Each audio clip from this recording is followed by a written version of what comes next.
Ladies and gentlemen, you are watching yet another episode of Eric Lima Shenanigans of 1977. It's Thursday night, and you know what that means. It's time for your TNA Event Center Wrestling Report. And now here's the man to give you that report, Mr. Eric M. Lima. Thank you very much, Mr. Announcer, sir. Well, hello there, everyone. Welcome to yet another episode of Eric Lima Shenanigans, 1977, episode 1960. Excuse me. Episode 1964. We are 36 episodes away from the ultimate episode of 2000. Now, some strange situations that will be happening over the weekend. Rumor has it going around there could be some snow heading our way. Like there's some snow out there right now. Just, a little bit of an accumulation, a little no accumulation. Some of the roads are still good and all that good stuff. So I'll probably have to take the highway to work tomorrow after probably brushing off the car and such. And but it could be, rumor going around that there could be a decent snow, a decent snowfall happening Sunday night into Monday morning, which I'm going to check out right now. In fact, it'll start off, as a little bit of mix, and then goes into, like I said, it'll go into in the middle of the night with like 40% chance and 30% chance. Let's see, on off, breaking the overcast later, chance of snow. All right, they're saying, Sunday morning, snow later in the day, and it's down to 1 to 3 inches. Okay, that's no big deal either way. So we could have just 1 to 3 inches of snow come Sunday evening. But the good news is the mall will be closed by then, and we'll be closing it because the mall closes at 6 on Sunday. So, and we don't have to worry about shoveling snow next day, unless So that could be something to deal with down the road. But like I said, this will be my final week working 6 days. So after tomorrow and Saturday, we're talking next week. Shorten up the schedule. So my first Saturday, I could like Saturday morning, I could do Card Sharks and then get up and probably arrange a couple of things and possibly reorganize a few things here, and then what's going to happen next, who knows for sure. So right now, though, I'm going to worry about dealing with this week, and as we have my final work week, working 6 days a week, it'll be to 5 starting next week. So bearing that in mind, though, we're going to talk some wrestling here. TNA Wrestling, as you know, they signed a humongous multi-year partnership deal with the WWE. This is huge. This is big. We've already seen some TNA talent last year heading up to NXT. We saw it started with Jordan Grace entering the Royal Rumble last year, and it was a shock to all of us. So and now we saw Joe Hendry on NXT, the Rascals on NXT, and that's something to now the first TNA talent to make their appearance on NXT this year would be none other than TNA Knockouts champion Masha Slamovich, who will defend her title this coming Sunday at Genesis against Rosemary. Now, I forgot to mention this before. Will Tessa Blanchard make an appearance on NXT? I don't know. A lot of people are freaking out because of her past and everything else. We'll just leave it at that, though. But I'm going to have to admit something, and I do apologize to all you anti-Tessa Blanchard fans out there. I got a bit of a crush on Tiffany. Tessa Blanchard. I think she's very beautiful, but, it's like, oh, she's racist and all that. Yeah, but, I'm not going to because I don't allow racism either, but, people are human beings, and they have their own opinions and feelings sometimes. we agree with them nowadays. I know with the days of cancel culture and crap like that, I get it, but I just like Tessa Blanchard because she's beautiful. That's it. But I'm not going to obsess over Tessa Blanchard. But but she's got a little bit of an attitude.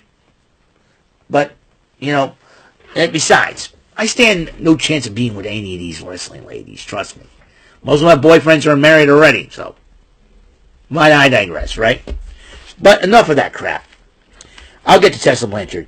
Frankie Kazarian kicks off TNA to join on commentary while scouting an all-British matchup between Leon Slater and Trent Seven. So that means with the TNA crossover, we might see Trent Seven back on NXT. Back in an NXT ring. Could make things interesting. The Heritage Cup, Trent Seven might want it. Lexus King has it.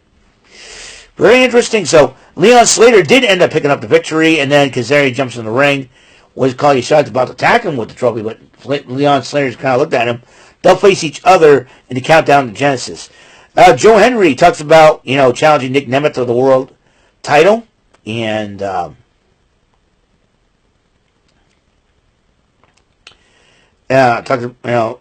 he says it's all or nothing for Joe Hendry. George Iceman, the concierge, introduces Ash and Heather by Elegance. They claimed it's a championship celebration, they're trying to count their chickens before they hatch, thinking they won the Knockouts tag titles. Spitfire does interrupt them, talking trash, and then all of a sudden, they rip up the cardboard pics of themselves, of the Ash and Heather by Elegance, rip up cardboard pics of themselves wearing the Knockouts titles, and they're causing a lot of trouble. And that means also, with the TNA crossover with NXT, the partnership, we can see Dana Luna back in an NXT ring. Although not NXT UK, but an NXT. We might see Xia Brookside back in NXT, so to speak. So, Gia Miller was interviewing PCO and Sami Callihan. They said that they're going to try to beat the Hardys and become the next tag team champions. We might see PCO back in the WWE ring for the first time in since 94? That's a long... No, it's since 98. Since 1998. Remember, the Quebecers did a short return to the WWE back in 1998 during the height of... I think the tag team division was really huge back in 98. At that time, you had the Outlaws, the Headbangers, Rock and Roll Express, Midnight Express, the new Midnight Express, Bombastic Bob, Holly, and Bodacious Bart Gunn. You got... You had the Handbangers. You had the Rock and Roll Express. You had, formerly known as Truth Commission, Armageddon. You had the Quebecers that made their return to the ring. The New Age Outlaws. Any members of the Nation of Domination, they still had stables. Los Boricuas, DX. The Outlaws were the main tag team of DX. So this might be PCO's first time back in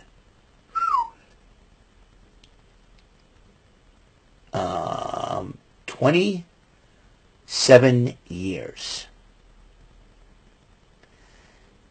27 years. We would see PCO in a WWE ring. We would know as officially Pierre.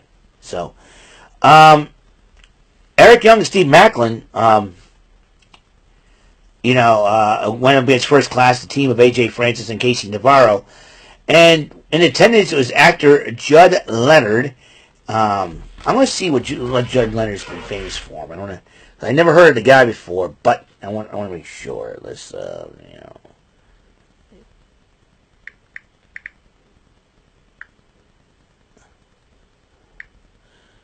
is it Judd?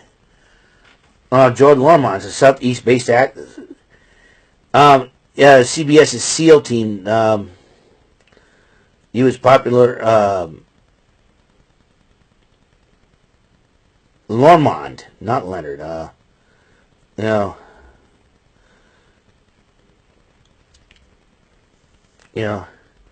it's Judd Lormond. He not Judd Leonard. It's Judd Lormond of SEALs, of with David Boreanaz, and he got into a little run-in with Lomard, with Francis, because Casey Navarro was harassing his kids, who are wrestling fans, and Lomard says, "Hey, chill out, cool." He was trying, to be, calm, so leave the kids alone. They want to enjoy the event. And then Casey Navarro shoves him. He shoves him right back, and then AJ Francis kind of grabs him. I'm like, dude, what are you doing? But it cost him the match because Eric Young and Steve Macklin did pick up the victory. And Masa Slamovich and Rosemary were at a confessional about the Clockwork House of Fun Orange match they're going to have for the Knockouts title. And if Slamovich retains, I would not be surprised if she goes to NXT and issues a challenge to somebody there. Could be Julia, or could be Cora Jade. Who's seen now? She was Masa Slamovich was at the NXT event live show this past Tuesday and waved at Cora Jade a little bit. So who knows for sure. And then the Northern Armory addresses Mike Santana, and Mike Santana comes out and interrupts the Northern Armory, and so there's that. Laredo Kid went up against Jake Sumpton, and Jake Sumpton did end up winning the matchup. Ace Austin was addressing how his friendship with Chris Bay and how he's doing, and Ace Austin is reflecting on his career and all that, and that's why he's determined to beat Moose for the X Division title this coming Sunday at Genesis. Meanwhile, the Hardys went in a tag match against PCO and Sami Callihan, which if PCO and Sami Callihan pick up the victory over the Hardys, they'll be added to the tag team title match against the Rascals at Genesis. But this number 23 interrupts PCO and Callihan. When PCO and Callihan are around, there's number 23. Who is this number 23? Is it a group? Is it a person that is mysterious? They're playing, whoever's behind this number 23 is playing mind games with PCO and Sami Callihan. Jordan Grace, the Hardys did pick up the victory, and I think because PCO and Sami Callihan were probably occupied with this 23 thing. And then was Tom Hennepin and Matthew Raywell were talking about Genesis. By the way, it's the final TNA before Genesis. Jordan Grace says she's got paper from Santino saying that Tessa Blanchard has yet to sign the contract with a match between her and Grace at Tessa Blanchard, between Tessa Blanchard and Grace at Genesis. So, but then you get the face-to-face Nick Nemeth and Joe Hendry, and Nick Nemeth was trying to warn Hendry, hey, once you become a title, you're going to be a target and on your back. Are you ready? And he doesn't believe that he was ready for that. But as, they were both talking back and forth. Ryan Nemeth interrupts both men. They brawl with Joe Hendry. As Joe Hendry is about to hit Ryan Nemeth with the standing ovation, Nick Nemeth attacks him and knocks him out. And fans were booing him somewhat. But, I think Nick Nemeth did not want to do it because he respects Joe Hendry. But at the same time, he's being a big brother to Ryan Nemeth, So as they left the ring, Tessa Blanchard comes out, interrupts Ray Wall and Hannafin, flips out, signs the contract, gets into Tom Hannafin's face, trying to calm him down. Then Matthew Ray Wall noticed something, stood up, and Jordan Grace attacked Tessa Blanchard, both of them brawling to the ring, and then Grace hits the Grace driver, it's the Grace driver on Blanchard. Both ladies signed the contract. That match will be happening at Genesis. So, yeah, a lot of stuff's been going down today. I'll tell you what, that much. So got a lot of bit of snow out there. I might as well end the video right now to get ready for bed, and hopefully when I have to get up a little bit earlier tomorrow morning just to get the snow off the car. So it's, snow off the car. Probably take the highway to work tomorrow. No big deal, though. Thank you for tuning in, everybody. And in fact, everything's going to be turning to rain. Was it Saturday? It's going to rain. So I'll be inside most of the time anyway, so I got nothing to worry about. The only time I have to be outside is to do the outside garbage, and that's about it. The entrance garbage, I should say. So for each entrance. So we'll see what happens there. So thank you for tuning into the show. I hope you guys have a wonderful, wonderful day, wonderful night. Get some sleep. Be safe out there. And until next tomorrow, we got some Bullseye. That's right, Bullseye. Bullseye and SmackDown. That's all it's all about. So see you then. And until next episode comes rolling around, Mr. Announcer, take us home. That is all for today's episode. This is your announcer speaking for Eric Lima Shenanigans of 1977. A Big Beefy E, doing for Bob Saget Productions, and in association with a Raven Bofa Telepictures and Distribution. Thank you for watching today's episode. Tune in next time for another episode of Eric Lima Shenanigans of 1977. Goodbye for now.